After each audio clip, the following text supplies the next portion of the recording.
O día 10 foi cando viñeran buscar a meu pai ás 10 da mañán. Andaba meu pai máis eu, meu pai andaba a armar na viña, e eu andaba con el ali a darlle canas e así, andaba con el. Onde estaban? No lugar. Na Mourisca? Na Mourisca, sí, aí na casa paterna. A casa paterna? Sí. O día 10 de febreiro, ás 10 da mañán, chegou o Serico, que era o taxista que había daquela en Gondomar, que era falangista tamén. Chegou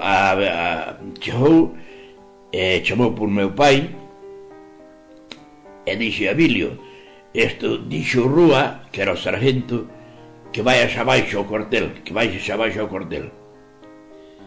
e entonces dixo meu pai: bueno, sabes para que será? E dixo: non é cousa mala, podes vexar tranquilo que non é cousa mala. E vexou e xa non subiu máis.